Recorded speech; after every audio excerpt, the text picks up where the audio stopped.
देखो, हम लोग जरा एक और कॉन्सेप्ट सीखें। जैसे मैंने बताया अभी आपको, अभी जो हम लोगों ने क्वेश्चन किया था उस क्वेश्चन को हम एक और तरीके से भी कर सकते हैं, है ना। तो उसके लिए देखो हमें कॉन्सेप्ट सीखना पड़ेगा। दो कॉन्सेप्ट क्या है, कॉन्सेप्ट देखो क्या कहता है, कॉन्सेप्ट कहता है कि देखो intersection of line and conic, है ना। मतलब कोनिक और एक लाइन का, देखो ध्यान देना, कोनिक है ना, कोनिक और लाइन का इंटरसेक्शन। देखो क्या होता है, जैसे मान लो अगर हमने कोई कोनिक बनाया है ना और एक लाइन ड्रॉ की, तो ऐसा हो सकता है कि लाइन कोनिक एक दूसरे को ना काटे। तो ऐसा हो सकता है ना। मान लो मैंने कोनिक बनाया और एक लाइन बनाई, तो ऐसा भी हो सकता है कि लाइन कोनिक को टच कर जाए। ठीक। अच्छा, मान लो मैंने क्या किया, एक कोनिक बनाया और एक लाइन बनाई, ऐसा भी हो सकता है दोनों एक दूसरे को दो पॉइंट्स पर काट दें। तो अगर हम एक कोनिक ले रहे हैं और एक लाइन, कोनिक का मतलब कोनिक सेक्शन, कोनिक का मतलब क्या होता है, कोनिक सेक्शन। अगर हम लोग एक कोनिक ले रहे हैं और एक लाइन ले रहे हैं, तो ये तीन पॉसिबिलिटी होंगी।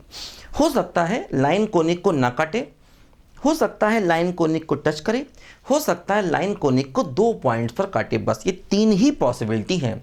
जबकि फंक्शन में ऐसा नहीं है। जैसे मान लो हमने एक फंक्शन ले लिया y बराबर साइन एक्स, है ना। हमने देखो एक y बराबर साइन एक्स फंक्शन लिया, है ना। अब देखो क्या होगा, अगर आप एक लाइन ड्रॉ करोगे तो ये इसको बहुत सारे पॉइंट्स पर भी काट सकती है। तो फंक्शंस में इससे अलावा भी बहुत सारे केसेस बन सकते हैं, है ना।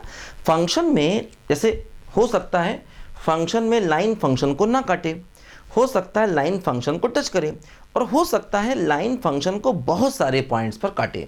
तो फंक्शन में ऐसा भी पॉसिबल है, लेकिन कोनिक सेक्शन में ऐसा नहीं पॉसिबल है कि लाइन उसको दो से ज़्यादा पॉइंट्स पर काटे, है ना। तो कोनिक सेक्शन में ध्यान रखना, लाइन या तो दो पॉइंट्स पर काटेगी, या तो एक पॉइंट पर टच करेगी, या तो बिल्कुल भी इंटरसेक्ट और टच नहीं करेगी। ध्यान दो, देखो होता क्या है यहाँ पर, एक बात को ज़रा ध्यान दो अच्छे से।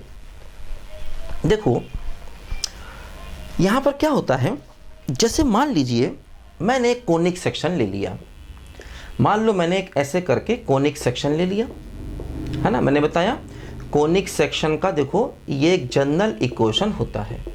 देखो मैंने ये कोनिक सेक्शन ले लिया फॉर एग्जांपल, है ना। और मान लीजिए ये मैंने लाइन का इक्वेशन ले लिया, है ना, ऐसे करके। तो अब देखो क्या होगा, क्योंकि कोनिक सेक्शन में इस प्रकार के टर्म आते हैं, और ये मैंने एक लाइन का इक्वेशन ले लिया। अब देखो क्या होगा, अगर हम इन दोनों के पॉइंट ऑफ इंटरसेक्शन को निकालना चाहें, है ना। मान लो हमसे कहा जाए ये कोनिक है और ये लाइन है, आप इन दोनों का पॉइंट ऑफ इंटरसेक्शन निकालिए। तो पॉइंट ऑफ इंटरसेक्शन का मतलब क्या होता है कि हम दोनों इक्वेशन को सॉल्व करेंगे।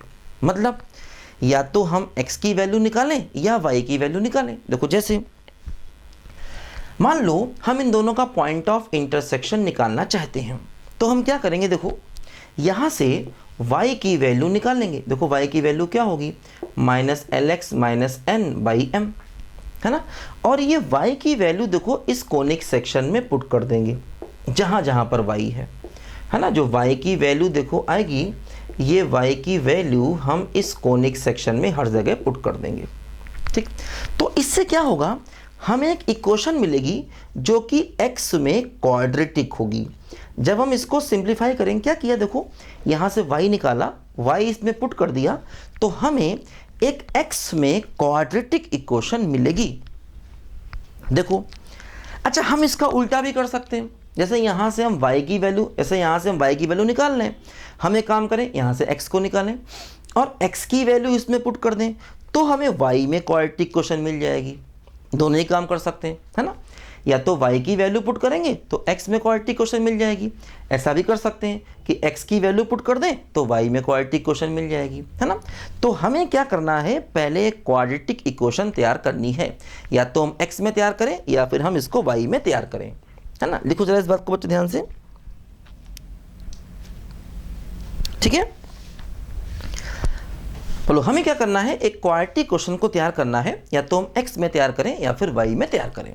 ठीक है, अब देखो क्या करेंगे, क्वाड्रेटिक इक्वेशन जैसे मान लो एक्स में आ गया। अब देखो यहां से एक्स की वैल्यूज हो सकता है दो अलग अलग आ जाए, है ना भाई। देखो क्वाड्रेटिक इक्वेशन के दोनों रूट्स अलग अलग हो सकते हैं, तो अगर x की दोनों वैल्यूज अलग अलग आ गई तो एक्चुअली जो x की वैल्यू मिलेंगी वो क्या होंगी, वो इन दोनों के पॉइंट ऑफ इंटरसेक्शन होंगे। भाई जो x की हम क्या चाहते थे, हम पॉइंट ऑफ इंटरसेक्शन निकालना ही तो चाहते थे। तो पॉइंट ऑफ इंटरसेक्शन का मतलब इन दोनों को आपस में सॉल्व करना, सॉल्व करके x और y निकालना, वही हमने किया। y की वैल्यू पुट की, x में इक्वेशन आ गया। अब देखो जो यहां से x आएगा वो इन दोनों का पॉइंट ऑफ इंटरसेक्शन होगा। देखो क्या होगा, मान लो अगर हमें x की दोनों वैल्यूज अलग अलग मिल गई, मान लो इफ, है ना, both x are real and different. मान लो हमें x की दोनों वैल्यूज रियल और डिफरेंट मिल गई, तो वो वैल्यूज रियल और डिफरेंट कब मिलेंगी, जब इसका डिस्क्रिमिनेंट पॉजिटिव होगा। ध्यान देना, है ना, अगर इसका डिस्क्रिमिनेंट पॉजिटिव होगा, देखो अगर इसका डिस्क्रिमिनेंट पॉजिटिव होगा तभी हमको x की दोनों वैल्यूज रियल और डिफरेंट मिलेंगी, है ना। अगर d पॉजिटिव होगा तो उस केस में ये थर्ड वाला केस बनेगा। ध्यान देना, क्योंकि थर्ड वाले केस में ही दो पॉइंट ऑफ इंटरसेक्शन आ रहे हैं। दो पॉइंट ऑफ इंटरसेक्शन का मतलब x की दोनों वैल्यूज अलग अलग और रियल, है ना। तो अगर हमें x की दोनों वैल्यूज रियल और डिफरेंट मिलती हैं, मतलब d पॉजिटिव होता है, इसका मतलब थर्ड वाला केस यहां से आएगा, है ना। अच्छा, अब मान लो अगर ऐसा हो जाए कि दोनों x की वैल्यूज रियल और इक्वल हो जाए, both x are real and equal. मान लो ऐसा हो जाए कि x की दोनों वैल्यूज रियल और इक्वल हो जाए, तो ऐसे केस में क्या होगा, अगर x की दोनों वैल्यूज रियल और इक्वल आ रही हैं, इसका मतलब कि हमें दोनों x सेम मिल गए। दोनों x सेम का मतलब सिर्फ एक पॉइंट ऑफ इंटरसेक्शन, तो इस केस में ये सेकंड वाला केस हमको मिलेगा, क्योंकि हमें एक ही पॉइंट ऑफ इंटरसेक्शन मिलेगा। और ऐसा होगा कब, ऐसा तभी होगा जब इसका डिस्क्रिमिनेंट जीरो होगा। ध्यान देना, क्योंकि अगर इस क्वाड्रेटिक का डिस्क्रिमिनेंट जीरो हो जाएगा तो x की दोनों वैल्यूज रियल और इक्वल हो जाएंगी। तीसरा केस मान लो, if both x are imaginary. मान लो अगर x की दोनों वैल्यूज इमेजिनरी आ गई, तो इमेजिनरी आने का मतलब आपको पॉइंट ऑफ इंटरसेक्शन मिलेगा ही नहीं, मतलब पहला वाला केस हो जाएगा। तो इसका मतलब पहला वाला केस कब होगा, जब आपको कोई पॉइंट ऑफ इंटरसेक्शन नहीं मिलेगा। और कोई पॉइंट ऑफ इंटरसेक्शन नहीं मिलने का मतलब d क्या हो जाएगा, लेस देन जीरो। तो मतलब इस वाले केस में d हो जाएगा लेस देन जीरो, और इस वाले केस में d हो जाएगा इक्वल टू जीरो। ध्यान दो, है ना। तो देखो क्या होगा, अगर आपको एक लाइन दिया है और एक कोनिक दिया है, तो तीन केसेस पॉसिबल हैं। या तो दो पॉइंट्स पर कट करेगा, दो पॉइंट्स पर कट करने का मतलब d पॉजिटिव, मतलब जो आप क्वाड्रेटिक तैयार करोगे, अब वो क्वाड्रेटिक x में भी हो सकता, y में भी हो सकता, दोनों ही केस में यही रिजल्ट होंगे। वो क्वाड्रेटिक चाहे x में हो चाहे y में हो, अगर दो पॉइंट्स पर काट रहा है तो d पॉजिटिव होगा, और अगर टच कर रहा है तो d जीरो होगा, और अगर नाइदर टच नॉर इंटरसेक्ट वाला केस है तो d नेगेटिव होगा, है ना। क्योंकि जो क्वाड्रेटिक आप तैयार करोगे उससे जो x या y मिलेगा वो पॉइंट ऑफ इंटरसेक्शन को बताएगा। तो अगर पॉइंट ऑफ इंटरसेक्शन दो हैं, मतलब x की दो अलग अलग वैल्यू हैं तो d पॉजिटिव। अगर पॉइंट ऑफ इंटरसेक्शन एक है, x की एक ही वैल्यू है तो d जीरो। अगर कोई भी पॉइंट ऑफ इंटरसेक्शन नहीं है, x की दोनों वैल्यूज इमेजिनरी हैं, तो इसका मतलब d नेगेटिव।